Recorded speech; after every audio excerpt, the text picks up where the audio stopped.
Law Insight Law, protecting your rights with integrity.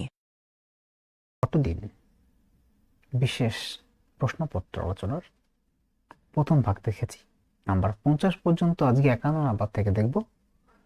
51 নম্বর প্রশ্নটি হচ্ছে, কোন কাজটি বাংলাদেশ বার কাউন্সিলের আওতাভুক্ত নয়? আইনগত সহায়তা। বাংলাদেশ বার কাউন্সিলের সদস্য সংখ্যা কত? 15 জন। একজন অ্যাডভোকেটকে আইন পেশা থেকে বহিষ্কারের সিদ্ধান্তের বিরুদ্ধে আপিল করা যায় কার নিকট? হাইকোর্ট বিভাগে।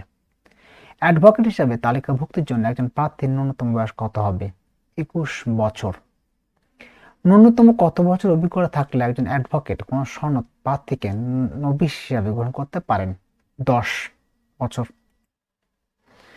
পুলিশের নিকট আসামির স্বীকারোক্তি কোন ক্ষেত্রে সাক্ষ্য হিসাবে আদালতে গ্রহণযোগ্য? স্বীকারোক্তির মতে আলামত উদ্ধার। কোন ব্যক্তির মৃত্যুকালীন ঘোষণা তার কোন বিষয় সম্পর্কে সাক্ষ্য হিসাবে গ্রহণযোগ্য? মৃত্যুর কারণ। কোনটি মূল দালিলিক সাক্ষ্য? কোন বস্তুর ফটোগ্রাফ। কোন দলিলটি পাবলিক দলিল? মামলার আর্জি। তামাদি মেয়াদের পরে দেওয়ানি মামলা দায়ের করার ফল হচ্ছে মামলা খারিজ। কোনো মামলার ক্ষেত্রে তামাদি মওকুফ হবে না, সত্য ঘোষণা। মামলা দায়েরের জন্য একজন নাবালক নির্ধারিত তামাদি অতিরিক্ত সময় পায় কতদিন? সাবালকত্ব অর্জন পর্যন্ত। জমির সত্য ঘোষণা ছাড়াই শুধু দখল পুনরুদ্ধারের মামলা দায়েরের তামাদির মেয়াদ কত? 6 মাস। কোন কারণে ব্যয়িত সময়কাল আপিল দায়েরের ক্ষেত্রে নির্ধারিত তামাদি মেয়াদের সাথে যোগ হবে? আইনজীবী নিয়োগ। কোন প্রতিকারটি সুনির্দিষ্ট প্রতিকার আইনের আওতা পড়ে না? আর্থিক ক্ষতিপূরণ। সুনির্দিষ্ট প্রতিকার আইনের 9 ধারা অনুসারে জমির দখল পুনরুদ্ধারের জন্য কোন বিষয়গুলি প্রমাণ করতে হবে? দখল ও বেদখল। কলেজের অধ্যক্ষ হিসাবে কোনো ব্যক্তির অবস্থান অস্বীকৃত হলে সুনির্দিষ্ট প্রতিকার আইনের কোন ধারায় প্রতিকার পাওয়া সম্ভব? 42 ধারায়। সুনির্দিষ্ট প্রতিকার আইনে কত প্রকার নিষেধাজ্ঞা উল্লেখ আছে? 3 প্রকার।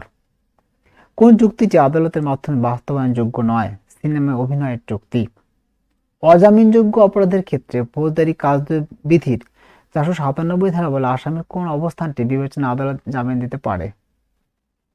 শারীরিক অক্ষমতা। দায়রা জজের নিম্নোক্ত কোন আদেশের বিরুদ্ধে রিভিশনের ক্ষমতা প্রয়োগ করতে পারে? ম্যাজিস্ট্রেট ডিসচার্জ আদেশ। বাংলাদেশ বার কাউন্সিল প্রতিষ্ঠাকারী আইন কি? আইন একটি president order. Bangladesh bar council গঠনের জন্য গ্রুপ ভিত্তিক নির্বাচনযোগ্য সদস্য সংখ্যা কত? 7 জন। একটি জেলায় এক জুডিশিয়াল ম্যাজিস্ট্রেট আদালত থেকে অন্য জুডিশিয়াল ম্যাজিস্ট্রেট আদালত মামলা স্থানান্তর করতে পারে chief judicial magistrate. Bangladesh bar council চেয়ারম্যানের পদে আসীন ব্যক্তি হচ্ছে পদাধিকারী বলে অ্যাটর্নি জেনারেল। অ্যাডভোকেট সনদের জন্য আবেদনকারী পিপলস ডায়েরিতে অনন্য কয়টি দেওয়ানি মামলার নোট থাকতে হবে? 5টি। ফৌজদারি কার্যবিধি অনুসারে কোন ব্যক্তি সদাচরণ মুচলেকা দেওয়ার আদেশ দিতে পারেন? জেলা ম্যাজিস্ট্রেট। দায়রা আদালতে কয়টি স্তরে বিচারক থাকতে পারে? 3টি। দায়রা জজ আদালতে মৃত্যুদণ্ডাদেশ কার্যকর করার পূর্বে অনুমোদন প্রয়োজন হাইকোর্ট বিভাগের। দেওয়ানি কার্যবিধির কোন বিধান আপিলযোগ্য আদেশগুলি তালিকা আছে? আদেশ 43 বিধি 1। একটি দেওয়ানি মামলায় অতিরিক্ত জেলা জজ প্রদত্ত আদেশের বিরুদ্ধে রিভিশন মামলা হবে কোন আদালতে? হাইকোর্ট। একটি দেওয়ানি আদালতে প্রদত্ত রায়ের বিষয়ে রিভিউ মামলা দায়ের করা যায় কোন আদালতে? একই আদালতে। দেওয়ানি আদালতের সিদ্ধান্তের বিষয়ে রিভিশন মামলা দায়েরের প্রধান কারণ কি? আইনগত ভুল ও ন্যায় বিচারের বিঘ্ন ঘটা।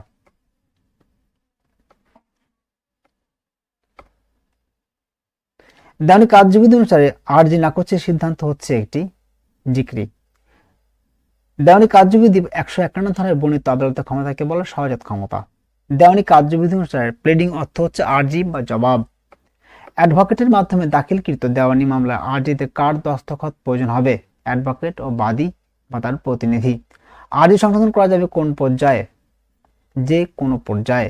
অ্যাডভোকেটের মাধ্যমে দাখিলকৃত দেওয়ানি মামলা জবাবে সত্যাখ্যাত বা ভেরিফিকেশন অংশ কার দস্তখত থাকতে হবে? জবাব বিষয়ে ওয়াকিবহাল ব্যক্তি। আর্জি সংশোধন করা যাবে যে কোনো ব্যক্তির।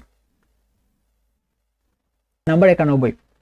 ফৌজদারি কার্যবিধির কোন ধারায় বিধান বলে পুলিশ গ্রেপ্তারি পরোয়ানা ছাড়া কোনো ব্যক্তিকে গ্রেপ্তার করতে পারে? 54 ধারা। গ্রেপ্তারকৃত ব্যক্তিকে আদালত শপথ করার আগে কত ঘন্টা পর্যন্ত পুলিশ হেফাজতে রাখা যায়? 24 ঘন্টা। এফআইআর এর পূর্ণরূপ শব্দ কোনটি? First information report. পুলিশের তদন্তে অভিযোগে প্রাথমিক সত্যতা পাওয়া না গেলে দাখিলকৃত রিপোর্টের প্রতিফলিত ফাইনাল রিপোর্ট। নালিশের দরখাস্ত প্রাপ্তির পর ম্যাজিস্ট্রেট অভিযোগকারী জবানবন্দির ফৌজদারি কার্যবিধি কোন ধারায় রেকর্ড করেন? 200 ধারায়। নালিশ মামলার সমন ইস্যুর পর ওই অভিযোগকারী নির্ধারিত তারিখে আদালতে হাজির না থাকলে আদালত কি আদেশ দিতে পারে? আসামি খালাস। ফৌজদারি মামলায় আসামি কোন পর্যায়ে ডিসচার্জের আবেদন করতে পারে? চার্জের গঠনের সময়। ফৌজদারি মামলায় চার্জ গঠনের দায়িত্ব কার? কোর্টের। ফৌজদারি মামলায় চার্জ গঠনের ক্ষেত্রে অপরাধ সংক্রান্ত কোন তথ্যটি উল্লেখের প্রয়োজন নেই? শাস্তি। জামিনযোগ্য অপরাধের ক্ষেত্রে আসামি জামিন প্রাপ্তির সুযোগটি আইনগত অধিকার। তাহলে আজকে 50টা প্রশ্ন শেষ করলাম। এর মধ্যে একটা প্রশ্ন আমি একটু বিস্তারিত একটু আলোচনা করা দরকার আছে, দেখি সেটা কোথায় আছে, একটু দেখে আসি। এই যে 82 আর 83 মধ্যে একটু কনফিউশন তৈরি হচ্ছে। কনফিউশনটা হচ্ছে একটি দেওয়ানি আদালতে প্রদত্ত রায়ের বিষয়ে রিভিউ মামলা দায়ের করা যায় কোন আদালতে? একই আদালতে। একই বলতে কোনো আদালত নাই, এটাকে হাইকোর্ট বলা হয়েছে। তা একই আদালত বলতে কি, একটি দেওয়ানি আদালতে প্রদত্ত রায়ের বিষয়ে রিভিউ মামলা দায়ের করা যায় কোন আদালতে? একই আদালতে। দেখি, এই যে একটি দেওয়ানি মামলা অতিরিক্ত জেলা জজ প্রদত্ত আদেশের বিরুদ্ধে রিভিশন মামলা হবে কোন আদালতে? হাইকোর্ট। একটি দেওয়ানি মামলা অতিরিক্ত জেলা জজ প্রদত্ত আদেশের বিরুদ্ধে রিভিশন মামলা হবে কোন আদালতে? হাইকোর্টে মামলা হবে। তাহলে একটি দেওয়ানি আদালতে প্রদত্ত রায়ের বিষয়ে রিভিউ মামলা দায়ের করা যায় কোন আদালতে? একই আদালতে। অর্থাৎ ওই যে দেওয়ানি অতিরিক্ত জেলা জজ প্রদত্ত আদেশের বিরুদ্ধে রিভিশন করতে হবে যে আদালতে, এই দেওয়ানি আদালতে প্রদত্ত রায়ের বিষয়ে রিভিউ মামলা দায়ের করতে হবে একই আদালতে। তাহলে দুটোই একই আনসার হবে। এখন হচ্ছে যেটা আপনারা চাচ্ছেন যে পরীক্ষা হচ্ছে আগামী 27 তারিখে, 29 তারিখে বা 30 তারিখের মধ্যে পরীক্ষাটা হয়ে যাবে। তো পরীক্ষার আগে কিছু বিষয় মনোযোগ দিয়ে জানতে হবে যে আপনি যে প্রশ্নগুলো পড়ছেন সেটা আপনাকে সঠিকভাবে পড়তে হবে। আর সঠিকভাবে পড়তে হলে আপনাকে বই পড়তে হবে, কোনো শিটে আপনার যায় আসবে না।